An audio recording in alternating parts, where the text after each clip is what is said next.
এই চাচার একটা ছবি দেখেন, যারা কাছে আছে দেখছেন না, হজ ক্যাম্পে না কোথায় বসেছিল, সাংবাদিক যে জিজ্ঞেস করতেছে কি করেন, আমার বাড়ি গাইবান্ধায়। করেনটা কি?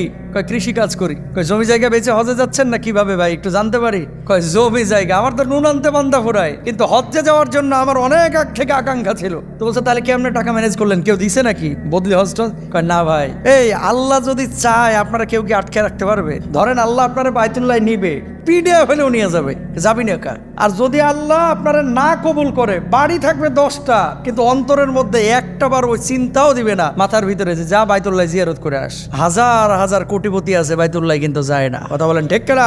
2014 সাল কি 13 সালের কথা, আমি তখন জেদ্দায় একটা প্রোগ্রামে, ওখানে একটা হোটেল আছে হিলটন, সাগরের ধারে বিশাল হোটেল। তো বাংলাদেশ থেকে অনেক সময় সরকারি সফরে কিছু লোক যায় না, একজন ঊর্ধ্বতন কর্মকর্তা গিয়েছে, তো তাকে সৌদি সরকার টিকিট দিচ্ছে, ওখান থেকে গাড়ি নিয়ে হোটেলে পৌঁছাইছে, হোটেলে ভিভিআইপি ফ্যাসিলিটি সব, আন্তর্জাতিক কনফারেন্সে ওখানে গিয়েছে। তো আমার তো উমরা হয়ে গেছে আগে, আমি অন্য কাজে গিয়েছিলাম। আমি ওনারে বললাম যে মোহতারা, জেদ্দা থেকে মক্কার দূরত্ব মাত্র 60-62 কিলো 62 কিলো, তো আপনারা তো সরকার গাড়ি দিয়েছে, সব সুযোগ সুবিধা এবং উমরার ব্যবস্থা আপনাদের লেগে করে রাখছে, কেউ যদি যাইতে চায় তাকে সরকারই নিয়ে যাবে।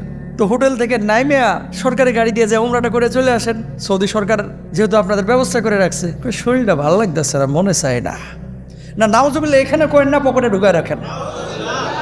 বাড়িতে যায় নাউজুবিল্লাহ জোরে সরে বলেন জোরে নাউজুবিল্লাহ। বিশ্বাস করেন উমরাই করে নাই, 4টা দিন ওখানে থাকলো, 60 কিলোমিটার সরকার গাড়ি দিছে, উমরা না করে বাংলাদেশে চলে এসেছে। তার মানে আমার বুঝতে বাকি রইল না, আরে আমরা চাইলে কি হবে, তোর কলিজার মধ্যে আগেই তো সিল মেরে রাখছে। তুই যদিও সৌদি গেছোস, আবু জাহেলের প্রেতাত্মা তোর ভিতরে এখনো ঢুকে বসে রয়েছে। কথা বলেন ঠিক কিনা? কাবার পাশে থাকে কেউ এরকম ফিরি চলে আসতে পারে উমরা না কইরা? অথচ কত মানুষ দিন রাত 24 ঘন্টা কান্নাকাটি করে, আল্লাহ একটা বার তোমার ঘরে হাজিরা দেওয়ার তৌফিক দিও। আমিন বলেন না? এই ফিলিংস কি জানেন? ফিলিংস ওখানে যে আপনি হাজিরা দিবেন, কাবার পাশে যেমনি দাঁড়াবেন না। আমরা এখন কোন দিকে মুখ করে নামাজ পড়তেছি?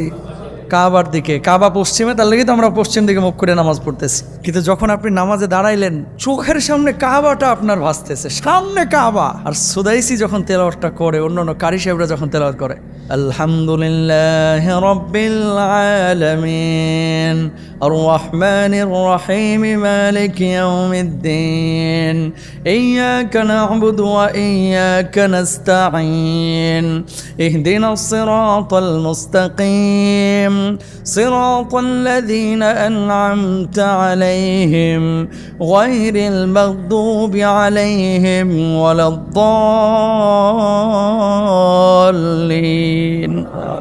তেলাওয়াতটা যখন করে আপনি চাইবেন না, কল্পনাও করবেন না, চোখটা খুলে দেখবেন যে চোখ দিয়ে দরদর করে পানি পড়তেছে, আল্লাহ যেন কোরআন নাজিল হচ্ছে। এই অনুভূতি এখানে নামাজ পড়ে কি পাওয়া যাবে?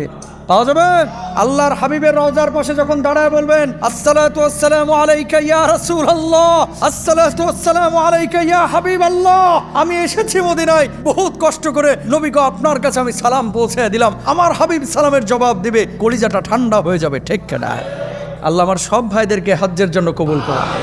এবং বাইতুল্লাহ জিয়ারত এটা আল্লাহ তাআলা সবাইকে কবুল করেন না, যাদেরকে কবুল করেন তারাই কিন্তু যেতে পারে। যেখান থেকে আসলো কথাটা, এই ভদ্রলোককে জিজ্ঞেস করছে এত টাকা কোথায় পাইলেন? তিনি বলছেন আমার ক্ষেতের আইল বরাবর কিছু জায়গায় 18 বছর আগে কিছু গাছ লাগাইছিলাম, কালেক্টর সহ কিছু গাছ যখন আমি লাগাইলাম, লাগানোর পরে গত বছর যখন রেজিস্ট্রেশন শুরু হলো, একটা গাছ কেটে বেচলাম, 30,000 টাকা পাইলাম, ওটা দিয়ে হজ্জের রেজিস্ট্রেশন করে ফেললাম।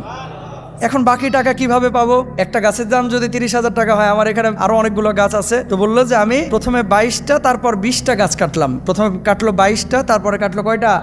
20টা, 42টা গাছ কাটলো। 42টা গাছ কাইটে দেখে যে হজ্জের লেগে টাকা রেডি।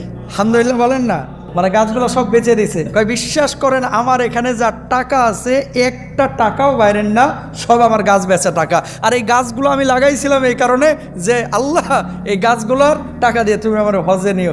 আমি রাত্রিবেলায় মাঝে মাঝে গাছগুলোর ধারে যাইতাম, যে গাছটাতে ধরে থাকতাম যে আর কতদিন সময় লাগবে রে, তাড়াতাড়ি বড় হ, কাইটা তোরে বেচে আমি আল্লাহর ঘরে হাজিরা দিতে যাব। চাওয়ার মতো চাইলে আল্লাহ কাউকে নিরাশ করে না। উনি যদি 42টা গাছ বেচে হজ্জে যাইতে পারে, আপনি আমি সামান্য করে সঞ্চয় করতে পারি কি পারি না? টাকা কিন্তু কম কামান না, 5 বছরের জমানো টাকায় যদি ফ্ল্যাট হইতে পারে, 3 বছরের জমানো টাকায় একটা হজ কি করা যায় না? ইনশাল্লাহ আল্লাহ কবুল করুক সবাইকে হাজি হিসাবে। প্রিয় ভাইরা, আবার হজ রাসূল আকরাম সাল্লাল্লাহু আলাইহি ওয়াসাল্লাম আল্লাহ সুবহানাহু ওয়া তাআলা দুজনেই করতে বলেছেন। আল্লাহ তো বলেছেন আগে ওয়াতিমুল হাজ্জা ওয়াল উমরাতা লিল্লাহ,